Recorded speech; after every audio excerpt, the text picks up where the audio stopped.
ಒಂದು ಮಂದಿರ ಕಟ್ತೀವಿ ಅನ್ನೋವಾಗ ಅಲ್ಲೊಂದು ಆಸ್ಪತ್ರೆ ಮಾಡಿದ್ರೆ ಚೆನ್ನಾಗಿರುತ್ತೆ ಅಂತ ಹೇಳ್ತೀರಿ. ಆದರೆ ಮುಸ್ಲಿಮರಿಗೆ ನೀವು ಹಜ್ಜಿಗೆ ಹೋಗೋದಕ್ಕೆ ದುಡ್ಡು ಕೊಡ್ತೀರಿ, ಅವರಿಗೆ ರಿಯಾಯಿತಿಗಳನ್ನ ಕೊಡ್ತೀರಿ, ಹಜ್ ಭವನಗಳನ್ನ ಕಟ್ಸ್ಕೊಡ್ತೀರಿ. ಎಷ್ಟು ಜನ ಉದ್ಧಾರ ಮಾಡಿದ್ದೀರಾ ಸ್ವಾಮಿ ನೀವು? ಹಂಗಾದ್ರೆ ಎಷ್ಟು ಜನ ಮುಸ್ಲಿಮರು ಅದನ್ನು ಮಾಡೋದ್ರಿಂದ ಶ್ರೀಮಂತರಾಗಿದ್ದಾರೆ, ಎಷ್ಟು ಜನರಿಗೆ ಉದ್ಯೋಗ ಸಿಕ್ಕಿದೆ ಸ್ವಾಮಿ? ಖರ್ಗೆ ಸಾಹೇಬ್ರೆ, ಬೆಳಗಾಂನಲ್ಲಿ ನೀವು ಮೊನ್ನೆ ಸಮಾವೇಶ ಮಾಡಿದ್ರಲ್ಲ, ಗಾಂಧಿ ಹೆಸರಲ್ಲಿ, ಸಂವಿಧಾನದ ಹೆಸರಲ್ಲಿ, ಸರ್ಕಾರದ ದುಡ್ಡಲ್ಲಿ, ನಮ್ಮ ಟ್ಯಾಕ್ಸ್ ದುಡ್ಡಲ್ಲಿ ಅದು ವಿಜೃಂಭಣೆಯಿಂದ ಒಂದು ಸಮಾವೇಶ ಮಾಡಿದ್ರಲ್ಲ, ಕೋಟ್ಯಾಂತರ ರೂಪಾಯಿ ಖರ್ಚು ಮಾಡಿ ಎಷ್ಟು ಜನ ಬಡವರು ಶ್ರೀಮಂತರು ಮಾಡಿದ್ರಿ ಸ್ವಾಮಿ ನೀವು? अरे भाई, गंगा में डुबकी लेने से गरीबी दूर होती क्या? आपको खाना मिलता पेट को। मैं किसी की आस्था के ऊपर ठोस नहीं लगाना चाहता हूं। अगर किसी को दुख हुआ तो मैं माफी चाहता हूं, लेकिन आप बताइए, अरे जब बच्चा भूखा मर रहा है, बच्चा स्कूल में नहीं जा रहा है, मजदूरों को मजदूरी नहीं मिल रही है, जब ये है तो ये लोग जाकर हजारों रुपए खर्च करके कंपटीशन पे डुबकियां मार रहे। कंपटीशन में एक डुबकी मारता दूसरा, और जब तक वो टीवी में अच्छा नहीं आता तब तक डुबकी मारते रहते। ऐसे लोगों से देश की भलाई होने वाले नहीं है। हमारी आस्था भगवान में है, कर सकते हैं, हर एक को आजादी है। तुम रोज पूजा करते हो, घर में हर आदमी हर महिला पूजा करके बाहर निकलती है, कोई एतराज नहीं है। हमको एतराज है गरीबों का जो शोषण हो रहा है धर्म के नाम पर, उनके खिलाफ हमको लड़ना है। ಟಿವಿ ವಿಕ್ರಮದ ಸಮಸ್ತ ವೀಕ್ಷಕರಿಗೆ ಟ್ಯಾಕ್ಸಿವಾಲಾ ನರಸಿಂಹಮೂರ್ತಿ ಮಾಡುವ ನಮಸ್ಕಾರಗಳು. ವೀಕ್ಷಕರ, ಇವತ್ತಿನ ವಿಚಾರ, ಮಲ್ಲಿಕಾರ್ಜುನ ಖರ್ಗೆ ಅವರು ಕುಂಭಮೇಳದ ಬಗ್ಗೆ ಅವಹೇಳನಕಾರಿ ಒಂದು ಹೇಳಿಕೆಯನ್ನು ಕೊಟ್ಟಿದ್ದಾರೆ. ಅದರ ವಿಚಾರವಾಗಿ ಮಾತಾಡ್ತಾ ಹೋಗೋಣ. ಖರ್ಗೆ ಸಾಹೇಬ್ರೆ, ನೀವು ನಿನ್ನೆ ಹೇಳಿದ್ದೀರಿ ಕುಂಭಮೇಳ ಸರ್ಕಾರದ ದುಡ್ಡಲ್ಲಿ ಇಷ್ಟೆಲ್ಲ ಕೋಟಿಗಟ್ಟಲೆ ಖರ್ಚು ಮಾಡ್ತಾಯಿದೆ, ಇದರಿಂದ ಎಷ್ಟು ಜನ ಬಡವರಿಗೆ ಶ್ರೀಮಂತರು ಮಾಡಿದ್ದಾರೆ, ಎಷ್ಟು ಜನರಿಗೆ ಉದ್ಯೋಗ ಸಿಕ್ಕಿದೆ ಅಂತ ಹೇಳಿದ್ದೀರಿ. ಮೊದಲನೇದಾಗಿ ಖರ್ಗೆ ಸಾಹೇಬ್ರೆ, ನಿಮ್ಮ ಅವಿವೇಕದ ಹೇಳಿಕೆ ಮತ್ತು ನಿಮ್ಮ ಅಜ್ಞಾನಕ್ಕೆ ಹಾಗೂ ನಿಮ್ಮ ಬೌದ್ಧಿಕ ದಿವಾಳಿತನಕ್ಕೆ ಸಮಸ್ತ ಹಿಂದೂಗಳ ಪರವಾಗಿ ಒಂದು ಧಿಕ್ಕಾರ ಇರಲಿ. ನಿಮ್ಮ ಹೇಳಿಕೆ ಇವತ್ತು ಹಿಂದೂ ಸಮಾಜನ ಕೆರಳಿಸೋ ಹಾಗೆ ಮಾಡಿದೆ. ಹಿಂದೂ ಸಮಾಜ ಕೆರಳ್ತಾ ಇದೆ ಇವತ್ತು. ನೀವು ರಾಜಕೀಯವಾಗಿ ಏನಾದರೂ ವಿರೋಧ ಮಾಡ್ಕೊಳ್ಳಿ, ನೀವು BJPನ ಬೈಕೊಳ್ಳಿ, ನರೇಂದ್ರ ಮೋದಿನ ಬೈಕೊಳ್ಳಿ, ನಮ್ಮದೇನು ಅಭ್ಯಂತರ ಇಲ್ಲ. ಆದರೆ ನೀವಿವತ್ತು ಹಿಂದೂಗಳ ಆಚರಣೆಯನ್ನು ಇವತ್ತು ನೀವು ಪ್ರಶ್ನೆ ಮಾಡ್ತಿದ್ದೀರಿ. ಹಿಂದೂಗಳ ಆಚರಣೆಯನ್ನು ಪ್ರಶ್ನೆ ಮಾಡ್ತಿದ್ದೀರಿ. ಅದು ಯಾವುದನ್ನು? ಕುಂಭಮೇಳ ಅಂಥದ್ದನ್ನು ನೀವು ಪ್ರಶ್ನೆ ಮಾಡ್ತಿದ್ದೀರಿ. ಇವತ್ತು ಹಿಂದೂ ಸಮಾಜ ಈ ಥರ ಏನಾದರೂ ಒಂದು ಧಾರ್ಮಿಕ ಕಾರ್ಯಕ್ರಮಗಳು ಹೋಗೋವಾಗ ಅದರಲ್ಲಿ ಆಗೋ ದುಡ್ಡು ಖರ್ಚಿಗೆ ನೀವು ಬಡವ್ರನ್ನ ಉದ್ಧಾರ ಮಾಡಬೇಕು ಅಂತ ಹೇಳ್ತೀರಿ. ಒಂದು ಮಂದಿರ ಕಟ್ತೀವಿ ಅನ್ನೋವಾಗ ಅಲ್ಲೊಂದು ಆಸ್ಪತ್ರೆ ಮಾಡಿದ್ರೆ ಚೆನ್ನಾಗಿರುತ್ತೆ ಅಂತ ಹೇಳ್ತೀರಿ. ಆದರೆ ಮುಸ್ಲಿಮರಿಗೆ ನೀವು ಹಜ್ಜಿಗೆ ಹೋಗೋದಕ್ಕೆ ದುಡ್ಡು ಕೊಡ್ತೀರಿ, ಅವರಿಗೆ ರಿಯಾಯಿತಿಗಳನ್ನ ಕೊಡ್ತೀರಿ, ಹಜ್ ಭವನಗಳನ್ನ ಕಟ್ಸ್ಕೊಡ್ತೀರಿ. ಎಷ್ಟು ಜನ ಉದ್ಧಾರ ಮಾಡಿದ್ದೀರಾ ಸ್ವಾಮಿ ನೀವು? ಹಂಗಾದ್ರೆ ಎಷ್ಟು ಜನ ಮುಸ್ಲಿಮರು ಅದನ್ನು ಮಾಡೋದ್ರಿಂದ ಶ್ರೀಮಂತರಾಗಿದ್ದಾರೆ, ಎಷ್ಟು ಜನರಿಗೆ ಉದ್ಯೋಗ ಸಿಕ್ಕಿದೆ ಸ್ವಾಮಿ? ಖರ್ಗೆ ಸಾಹೇಬ್ರೆ, ಬೆಳಗಾಂನಲ್ಲಿ ನೀವು ಮೊನ್ನೆ ಸಮಾವೇಶ ಮಾಡಿದ್ರಲ್ಲ, ಗಾಂಧಿ ಹೆಸರಲ್ಲಿ, ಸಂವಿಧಾನದ ಹೆಸರಲ್ಲಿ, ಸರ್ಕಾರದ ದುಡ್ಡಲ್ಲಿ, ನಮ್ಮ ಟ್ಯಾಕ್ಸ್ ದುಡ್ಡಲ್ಲಿ ವಿಜೃಂಭಣೆಯಿಂದ ಒಂದು ಸಮಾವೇಶ ಮಾಡಿದ್ರಲ್ಲ, ಕೋಟ್ಯಾಂತರ ರೂಪಾಯಿ ಖರ್ಚು ಮಾಡಿ ಎಷ್ಟು ಜನರು ಬಡವರು ಶ್ರೀಮಂತರು ಮಾಡಿದ್ರಿ ಸ್ವಾಮಿ ನೀವು? ಎಷ್ಟು ಜನರಿಗೆ ಉದ್ಯೋಗ ಸಿಕ್ತು ಸ್ವಾಮಿ ಅವತ್ತಲ್ಲಿ? ಹೇಳಿ, ಎಷ್ಟು ಜನರಿಗೆ ಕೊಟ್ಟರೆ ಉದ್ಯೋಗ ನೀವು ಅವತ್ತಲ್ಲಿ ಬೆಳಗಾಂನಲ್ಲಿ? ಉತ್ತರ ಕೊಡಿ. ಹಿಂದೂ ಸಮಾಜ ಏನಾದರೂ ಧಾರ್ಮಿಕವಾಗಿ ಇಂಥ ದೊಡ್ಡ ದೊಡ್ಡ ಸಮಾವೇಶಗಳು ಮಾಡಿದಾಗ, ಕಾರ್ಯಕ್ರಮಗಳು ಮಾಡಿದಾಗ ನೀವು ಅದನ್ನು ವೇದಿಕೆಗಳ ಮೇಲೆ ನಿಂತ್ಕೊಂಡು ವಿರೋಧ ಮಾಡ್ತೀರಿ, ಟೀಕೆಗಳು ಮಾಡ್ತೀರಿ, ನಮ್ಮ ಆಚರಣೆಗಳನ್ನು ವಿರೋಧ ಮಾಡ್ತೀರಿ, ಅಪಹಾಸ್ಯ ಮಾಡ್ತೀರಿ. ಖರ್ಗೆ ಸಾಹೇಬ್ರೆ, ಕೇಳಿಸ್ಕೊಳ್ಳಿ, ಹೇಳ್ತಿದ್ದೀನಿ.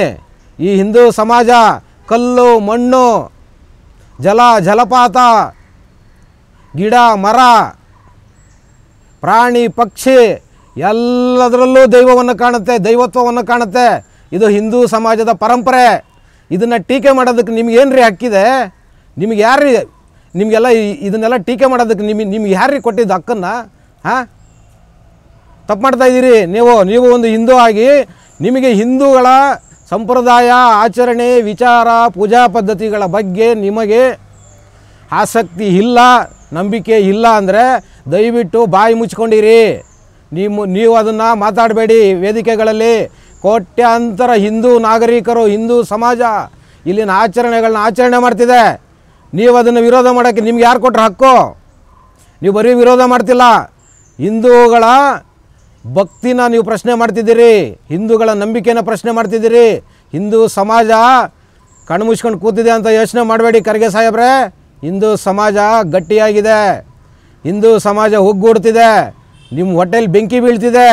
40 ಕೋಟಿ ಜನ ಬರ್ತಿದ್ದಾರೆ ಅಂತ ಹೇಳಿ ನಿಮಗೆ ಗೊತ್ತಾಗಿದೆ ಸಮಾವೇಶಕ್ಕೆ.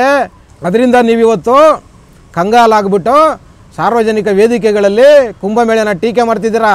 40 ಕೋಟಿ ಜನ ಇವತ್ತು ಹಿಂದೂಗಳು ಸೇರ್ತಿದ್ದಾರೆ. ನಿಮಗೆ ಭಯ, ಅಭದ್ರತೆ ಕಾಡ್ತಿದೆ, ನಿಮಗೆ ರಾಜಕೀಯ ದಿವಾಳಿತನ ಕಾಡ್ತಿದೆ, ಹಿಂದೂಗಳು ಒಗ್ಗಟ್ಟಾಗ್ತಿದ್ದಾರೆ ಅಂತ ನಿಮಗೆ ಸಹಿಸೋಕ್ಕಾಗ್ತಿಲ್ಲ. ನಿಮಗೆ ಸಹಿಸೋಕ್ಕಾಗ್ತಿಲ್ಲ ಅಂದರೆ ರಾಜಕೀಯವಾಗಿ ನೀವು ಏನಾದರೂ ಹೋರಾಟ ಮಾಡಿ. ಆದರೆ ಹಿಂದೂ ಸಮಾಜದ ಧಾರ್ಮಿಕ ಆಚಾರಗಳನ್ನು, ಪೂಜಾ ಪದ್ಧತಿಗಳನ್ನು, ನಮ್ಮ ಭಕ್ತಿಗಳನ್ನು, ನಮ್ಮ ಶ್ರದ್ಧಾ ಕೇಂದ್ರಗಳನ್ನು ಟೀಕಿಸಬೇಡಿ. ಇದರ ಪರಿಣಾಮ ನೆಟ್ಟಿಗಿರಲ್ಲ, ಇದ್ರ ಪರಿಣಾಮಗಳನ್ನ ಎದುರಿಸಬೇಕಾಗತ್ತೆ. ಇಡೀ ಕಾಂಗ್ರೆಸ್ ಪರಿವಾರಕ್ಕೆ ಹೇಳ್ತಿದ್ದೀನಿ, ನೀವು ಸಮಾಜನ ತುಂಬ ಕೇವಲವಾಗಿ ನೋಡ್ತಿದ್ದೀರಿ. ಹಿಂದೂ ಸಮಾಜನ, ಯಾವುದೋ ಒಂದು ಸಮಾಜನ ಓಲೈಕೆ ಮಾಡಲಿಕ್ಕೆ, ನಿಮ್ಮ ರಾಜಕೀಯ ತೆವಲುಗಳು ತೀರಿಸ್ಕೊಳ್ಳೋದಕ್ಕೆ ಒಂದು ಬಹುಸಂಖ್ಯಾತ ಸಮಾಜನ ಇವತ್ತು ನೀವು ಆದಿ ಬೀದಿನಲ್ಲಿ ಟೀಕೆ ಮಾಡ್ತಿದ್ದೀರಿ. ನಿಮಗೇನಾದರೂ ಕಿಂಚಿತ್ತಾದರೂ ಗೌರವ ಇದ್ದರೆ ಈ ಸಮಾಜ ನಿಮಗೆ ಎಲ್ಲ ಕೊಟ್ಟಿದೆ. ನೀವು ತಿಳ್ಕೊಂಡಿದ್ದೀರಿ ಕಾಂಗ್ರೆಸ್ ಎಲ್ಲ ಕೊಟ್ಟಿದೆ ಅಂತ. ಅಲ್ಲ ಖರ್ಗೆ ಸಾಹೇಬ್ರೆ, ಹಿಂದೂ ಸಮಾಜ ನಿಮಗೆ ಕೊಟ್ಟಿರೋದು. ಯಾಕೆಂದರೆ ನೀವು ಒಬ್ಬ ಹಿಂದೂ, ನಿಮ್ಮ ಮೇಲೆ ನಮ್ಗೆ ಅಪಾರವಾದ ಭಕ್ತಿ ಇದೆ. ನಿಮ್ಮ ರಾಜಕೀಯ ಜೀವನ ಅಷ್ಟು ಸವಸಿದ್ದೀರಿ ನೀವು, ನಿಮ್ಮ ಮೇಲೆ ನಮ್ಗೆ ಅಪಾರ ಭಕ್ತಿ ಇದೆ. ಆದರೆ ಇವತ್ತು ಆಕ್ರೋಶ ಬರ್ತಿರೋದು ನಿಮ್ಮ ಹಿಂದೂ ವಿರೋಧಿ ಹೇಳಿಕೆಗಳು. ಯಾಕೆ ಸ್ವಾಮಿ ಈ ಧೋರಣೆ ನಿಮಗೆ? ಕೇವಲ ಮುಸಲ್ಮಾನರ ಓಟಿಗೋಸ್ಕರನಾ? ಅವ್ರ ಓಟಿಗೋಸ್ಕರ ನೀವು ಏನು ಬೇಕಾದರೂ ಮಾಡ್ತೀರಾ, ನೀವು ಏನು ಬೇಕಾದರೂ ಮಾಡಿ ಅವ್ರ ಓಟಿಗೋಸ್ಕರ. ಆದರೆ ಸಮಾಜನ ಕೆರಳಿಸ್ಬೇಡಿ, ಹಿಂದೂ ಸಮಾಜನ ಕೆರಳಿಸ್ಬೇಡಿ. ಹಿಂದೂ ಸಮಾಜ ಮಲಗಿಲ್ಲ, ಹಿಂದೂ ಸಮಾಜ ಇವತ್ತು ಮಲಗಿರಲೂ ಇಲ್ಲ. ಹಿಂದೂ ಸಮಾಜ ಜಾಗೃತವಾಗಿದೆ, ಎಲ್ಲ ಕಾಲದಲ್ಲೂ ಜಾಗೃತವಾಗಿದೆ. ನಿಮ್ಮ ಎಲ್ಲ ಈ ಏನು ಅವಾಂತರಗಳು ಮಾಡ್ತಿದ್ದೀರಲ್ಲ ನೀವು, ಈ ಟೀಕೆಗಳನ್ನ ಸಮಾಜ ತುಂಬ ಜಾಗರೂಕತೆಯಿಂದ ನೋಡ್ತಿದೆ. ಹತ್ತಿರ ಇದೆ, ನಿಮಗೆ ಪೆಟ್ಟು ಕೊಡ್ತೀವಿ. ನಿಮಗೆ ಪೆಟ್ಟಂದರೆ ನನ್ನ ಮಾತುಗಳನ್ನ ಅನ್ಯತಾ ಭಾವಿಸಬಾರ್ದು. ಪೆಟ್ಟು ಅಂದರೆ ನಿಮ್ಮ ಮನೆಗೆ ಬಂದು ಹೊಡಿತೀವಿ ಅಂತಲ್ಲ, ನಿಮ್ಮನ್ನು ರಾಜಕೀಯವಾಗಿ ಮುಗಿಸ್ತೀವಿ, ನಿಮ್ಮನ್ನು ರಾಜಕೀಯ ದಿವಾಳಿ ಮಾಡುತ್ತೆ ಈ ಸಮಾಜ. ಎಚ್ಚರವಾಗಿರಿ. ಯಾವುದೋ ಒಂದು ಸಮುದಾಯನ ಒಂದು ಅಷ್ಟು ಓಟುಗಳನ್ನ ನೀವು ಪಡ್ಕೊಳ್ಳೋದಕ್ಕೋಸ್ಕರ ಎಷ್ಟು ಓಲೈಕೆ ಮಾಡ್ತಿರ್ರಿ ಸ್ವಾಮಿ, ಎಷ್ಟು ಓಲೈಕೆ ಮಾಡ್ತಿರ್ರಿ? ನಾಚಿಕೆ ಆಗಲ್ವ ನಿಮಗೆ? ಒಂದು ಇಷ್ಟು ದೊಡ್ಡ ಸಮಾಜನ ನೀವು ಬಹಿರಂಗವಾಗಿ ಟೀಕೆ ಮಾಡ್ತಿರಲ್ಲ, ನಮ್ಮ ಪದ್ಧತಿಗಳನ್ನ, ನಮ್ಮ ಆಚಾರ ವಿಚಾರಗಳನ್ನ ಟೀಕೆ ಮಾಡ್ತಿರಲ್ಲ. ನೀವು ಬರೀ ಅಷ್ಟನ್ನೆಲ್ಲ ಟೀಕೆ ಮಾಡ್ತಿರೋದು. ನಮ್ಮ ನಂಬಿಕೆಗಳಿಗೆ ಘಾಸಿ ಮಾಡ್ತಿದ್ದೀರ ನೀವು, ನಮ್ಮ ನಂಬಿಕೆಗಳಿಗೆ ಆಘಾತ ಮಾಡ್ತಿದ್ದೀರಿ ನೀವು, ನಮ್ಮನ್ನು ಧಾರ್ಮಿಕವಾಗಿ ಒಡೆದು ಆಳೋದಕ್ಕೆ ನೀವು ಹೊರಟಿದ್ದೀರಿ. ನಿಲ್ಲಿಸಿ ಇದನ್ನು, ನಿಮ್ಮ ಕೈಲಿ ಸಾಧ್ಯ ಇಲ್ಲ. ಇದು ಶತಮಾನಗಳಿಂದ ಇದು ಆಗಿಲ್ಲ, ನಿಮ್ಮ ಕೈನಲ್ಲೂ ಆಗಲ್ಲ. ನಿಮ್ಮ ಹಿಂದಿನ ನಿಮ್ಮ ಕಾಂಗ್ರೆಸ್ನ ಪರಿವಾರ ಇದನ್ನೇ ಮಾಡ್ಕೊಂಡು ಬಂದಿದ್ದು. ನಿಮ್ಮ ಕೈಲಿ ಸಾಧ್ಯನೇ ಇಲ್ಲ.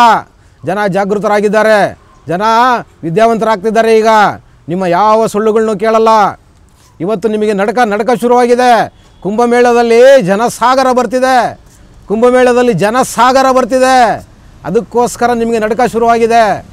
ಕಂಡಲ್ಲಿ ಬೀದಿನಲ್ಲಿ ನಮ್ಮನ್ನು ವಿರೋಧ ಮಾಡ್ತಿದ್ದೀರಿ, ಹಿಂದೂ ಸಮಾಜನ ಅವಹೇಳನ ಮಾಡ್ತಿದ್ದೀರಿ. ನೀವು ಇದಕ್ಕೆ ಬೆಲೆ ತರ್ತೀರಿ, ಬೆಲೆ ಕಟ್ಟಿಸ್ತೀವಿ. ಮುಂದಿನ ದಿನಗಳಲ್ಲಿ ಬೆಲೆ ಕಟ್ಟಲೇಬೇಕಾಗತ್ತೆ. ಖರ್ಗೆ ಸಾಹೇಬ್ರೆ, ನಿಮ್ಮ ಹೇಳಿಕೆಗಳನ್ನ ವಾಪಸ್ ತೊಗೊಳ್ಬೇಕು. ಹಿಂದೂ ಸಮಾಜಕ್ಕೆ ನೀವು ಕ್ಷಮೆ ಯಾಚಬೇಕು, ನೀವು ಕ್ಷಮೆ ಕೋರಲೇಬೇಕು. ಹಿಂದೂ ಸಮಾಜನ ನೀವು ಕ್ಷಮೆ ಕೋರೋದ್ರಲ್ಲೂ ಯಾರಿಗಾದರೂ ಬೇಜಾರಾಗಿದ್ದರೆ, ಯಾರಿಗಾದರೂ ಮನಸ್ಸಿಗೆ ನೋವಾಗಿದ್ದರೆ ಇಂಥ ಪಾಲಿಶಿಡ್ ಕ್ಷಮೆ ಅಲ್ಲ, ಬೇಷರತ್ ಕ್ಷಮೆ ಕೇಳಬೇಕು. ಹಿಂದೂ ಸಮಾಜನ ನೀವು ಕ್ಷಮೆ ಯಾಚಿಸಬೇಕು. ನೀವೊಬ್ಬ ಹಿಂದೂ ಸಮಾಜದ ವ್ಯಕ್ತಿಯಾಗಿ ಯಾವುದೋ ಒಂದು ಪಕ್ಷದ ಒಂದು ಧರ್ಮದ ಜನರ ಓಲೈಕೆ ಮಾಡೋದಕ್ಕೋಸ್ಕರ ನೀವು ಹಿಂದೂ ಸಮಾಜನ ವಿರೋಧ ಮಾಡ್ತಿರೋದು ಸರಿ ಇಲ್ಲ. ಈ ಸಮಾಜ ನಿಮಗೆಲ್ಲವನ್ನು ಕೊಟ್ಟಿದೆ. ಈ ಸಮಾಜ ನಿಮ್ಮನ್ನು ತುಂಬ ಪೂಜ್ಯನೀಯ ರೀತಿಯಲ್ಲಿ ನೋಡುತ್ತೆ. ನೀವು ಉಳಿಸ್ಕೋಬೇಕು ಖರ್ಗೆ ಸಾಹೇಬ್ರೆ, ನೀವು ಉಳಿಸ್ಕೊಳ್ಬೇಕು. ನೀವು ರಾಜಕೀಯದ ಅಂತ್ಯದಲ್ಲಿದ್ದೀರಿ, ನಿಮಗೆ ಒಳ್ಳೆಯ ಹೆಸರಿದೆ. ಆದರೆ ಈ ಅಂತ್ಯಕಾಲದಲ್ಲಿ ನೀವು ಇಂಥ ಹೇಳಿಕೆಗಳನ್ನ ನಿಮ್ಮಿಂದ ನಾವು ನಿರೀಕ್ಷೆ ಮಾಡಿರಲಿಲ್ಲ. ಈ ಸಮಾಜಕ್ಕೆ ಘಾಸಿ ಮಾಡ್ತಿದ್ದೀರ ನೀವು. ದಯವಿಟ್ಟು ನಿಲ್ಲಿಸಿ, ಕ್ಷಮೆ ಕೇಳಿ ಹಿಂದೂ ಸಮಾಜದಲ್ಲಿ ಕ್ಷಮೆ ಕೇಳಿ. ನೀವು ಸರಿಯಿಲ್ಲ ನೀವು ಮಾಡಿದ್ದು. ಈ ಸಮಾಜ ತಿರುಗಿ ಬಿದ್ದರೆ ನೀವು ಉಳಿಯಲ್ಲ.